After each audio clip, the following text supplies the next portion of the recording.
Hello बच्चों, let's read the question. Question says M is said to be related to N if M and N are integers and M minus N is divisible by 13. Does this define an equivalence relation? इस question को करने के लिए हम इसका की concept समझते हैं। तो की कॉन्सेप्ट है तो इक्विवेलेंस रिलेशन क्या होता है? N equivalence relation is a binary relation that is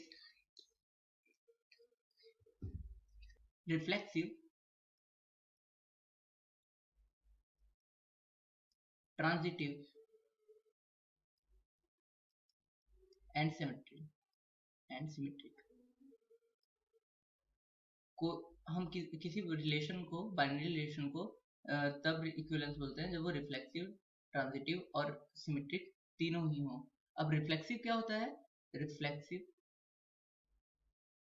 relation किसको बोलते हैं? अगर कोई रिलेशन है जो ए से ए पर है, देन हम इसको रिफ्लेक्सिव तब बोलते हैं for every element A belongs to capital A, set A से में जितने भी एलिमेंट होंगे, अगर ए जितने भी एलिमेंट हैं जो कैपिटल ए से बिलोंग कर रहे हैं, तो ए कॉमा ए बिलोंग करना चाहिए आर से। ए कॉमा ए बिलोंग करना चाहिए आर से, मतलब कि जो सभी एलिमेंट जो हैं वो खुद पर एक मैप ऐसी होनी चाहिए जिसपे वो खुद पर ही मैप कर रहे हों, और कहीं मैप भी कर सकते हैं, तो खुद पे तो जरूरी करेंगे सभी एलिमेंट के। नाउ सिमेट्रिक क्या होता है? सिमेट्रिक रिलेशन किसको बोलते हैं? If a comma b belongs to r हो, देन b कॉमा a भी r को बिलोंग करे तो हम उसको सिमेट्रिक बोलते हैं। और ट्रांजिटिव किसको बोलते हैं? ट्रांजिटिव रिलेशन बोलते हैं अगर if a comma b belong करता है r को एंड b कॉमा c भी बिलोंग करता है r को, देन a कॉमा c भी बिलोंग करना चाहिए r को, तो हम उसको ट्रांजिटिव बोलते हैं, ट्रांजिटिव रिलेशन। अब अगर कोई जो रिलेशन है वो इक्विवेलेंस कराता है अगर ये तीनों ही कंडीशन को सेटिस्फाई करता है। तो नाउ हम अपने क्वेश्चन को देखते हैं। m is said to be related to n है, n होगा कब? जब m माइनस n जो है वो 13 से डिविजिबल है और m और n जो है यहाँ पर इंटीजर हैं। तो हमें बताना ये है कि क्या ये इक्विवेलेंस रिलेशन है। इक्विवेलेंस रिलेशन के लिए तीनों प्रॉपर्टी सेटिस्फाई करनी चाहिए। तो कौन कौन सी? पहली कि वो रिफ्लेक्सिव हो, दूसरी सिमेट्रिक हो, तीसरी ट्रांजिटिव हो। तो नाउ हम इसको चेक कर लेते हैं। तो हमारा क्वेश्चन है यहाँ पर, तो सबसे पहले रिफ्लेक्सिव चेक कर लेते हैं हम। तो रिफ्लेक्सिव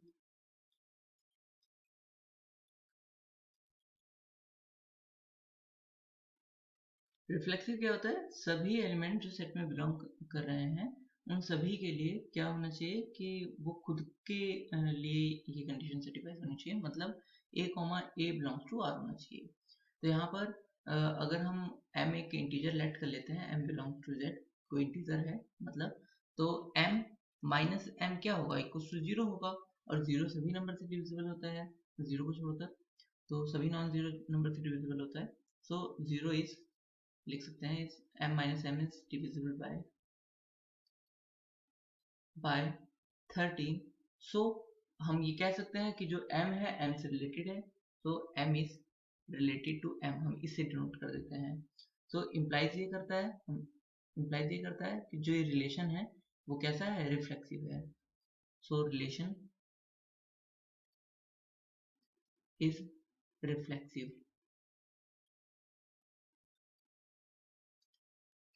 रिलेशन। या हम ये भी लिख सकते हैं कि m जो है वो बिलोंग कर रहा है रिलेशन r में, सो ये रिफ्लेक्सिव है।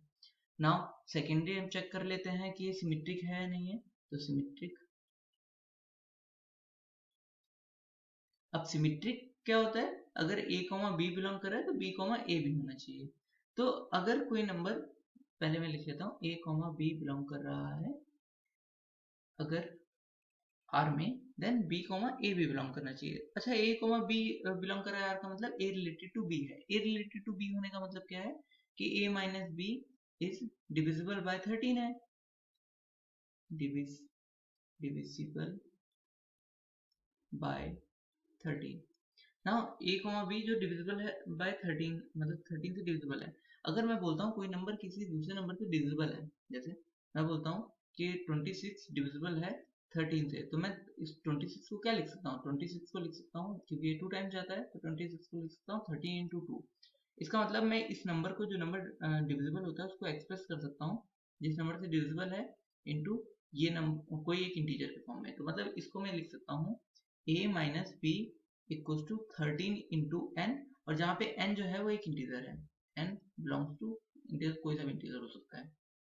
नाउ तो अगर मैं इसमें माइनस से मल्टीप्लाई कर लूँ तो b minus A equals to क्या हो जाएगा, 13 माइनस का 13 इंटू एन हो जाएगा, और मैं इसको लिख सकता हूँ 13 इंटू माइनस एन। और अगर मैं किसी भी इंटीजर में माइनस से मल्टीप्लाई कर दूंगा तो रहेगा तो इंटीजर ही, तो मैं इसको लिख सकता हूँ माइनस एन को एक नया इंटीजर p लिख लेते हैं, तो b माइनस ए भी क्या हो गया, वो भी क्या हो गया कि 13 का एक मल्टीपल हो गया जिसमें ये इंटीजर है, p इंटीजर है। तो हम ये यहाँ से क्या इंप्लाइज होता है कि b minus A is divisible by 13। और यहाँ से क्या इंप्लाइज होता है, ये इंप्लाइज करता है, ये इंप्लाइज क्या करता है कि जो b कॉमा ए है वो भी बिलोंग कर रहा है आर से, और ये लाइन इंप्लाइज ये करती है कि जो रिलेशन है वो सिमेट्रिक है। So implies R relation is symmetric.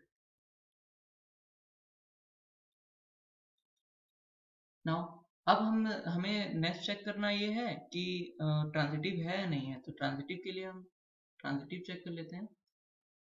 तो ट्रांजिटिविटी चेक करने के लिए क्या करेंगे, एक हम a कॉमा बी लेट कर लेते हैं, ए और बी यहाँ पे इंटीजर्स हैं, आर में बिलोंग करता है, और b कॉमा सी भी आर में बिलोंग करता है। इसका मतलब ये हो कि a b से रिलेटेड है और b c से रिलेटेड है। देन हम यहाँ पे a माइनस बी को क्या लिख सकते हैं, यहाँ पे ये हो गया a minus B is divisible by 13, तो यहाँ से ले सकते हैं a minus b equal to 13 into n 1, यहाँ पे n1 इंटीजर है, एंड b माइनस, क्योंकि b कॉमा सी जो है वो r में बिलोंग करता है, इसका मतलब b c से रिलेटेड है, इसका मतलब b माइनस सी डिविजिबल है 13 से। इसको लिख सकते हैं b minus c equal to 13 into n2, जहाँ पे n1 एंड n2 दोनों ही कोई इंटीजर हैं। नाउ अगर हम दोनों इक्वेशन को ऐड कर दें तो क्या होगा, b minus c plus b a minus b plus b minus c equal to 13 into n1 plus 13 into n two, हमने दोनों इक्वेशन को ऐड कर दिया, इस वाले को और इस वाले को, तो यहाँ से हुआ क्या है, b से b कटा और ये आया a माइनस सी, यहाँ से 13 कॉमन ले लेंगे तो क्या आएगा n1 प्लस n2। तो यहाँ से क्या पता लगा, n1 अगर n1 और n2 दोनों ही इंटीजर हैं, क्योंकि हमने पहले ही लेट कर रखा है दोनों इंटीजर है, तो n1 प्लस n2 भी इंटीजर होगा, तो n1 plus n2 equal to n let कर लेते हैं, और ये भी क्या होगा, इंटीजर होगा। सो हम ये भी एक इंटीजर होगा, तो a minus c equal to क्या हो जाएगा, 13 इंटू एन लिख लेते हैं इसे। सो इसका मतलब ये क्या इंप्लाइज कर रहा है कि a minus c is divisible by 13, और इसका मतलब ये क्या इंप्लाइज कर रहा है कि a comma c belongs to r, और ये इंप्लाइज करता है कि रिलेशन इज ट्रांजिटिव। और जब ये तीनों ही हो गए हैं तो इसका मतलब जो हमारा रिलेशन है वो कैसा है, इक्विवेलेंस रिलेशन है। सो रिलेशन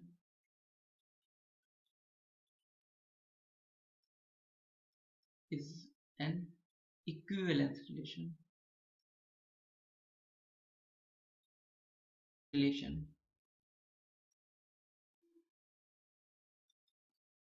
नाउ हमको क्वेश्चन में यही बताना था, so final answer is relation is an equivalence relation। Hope you understood it well. Best of luck. Thank you.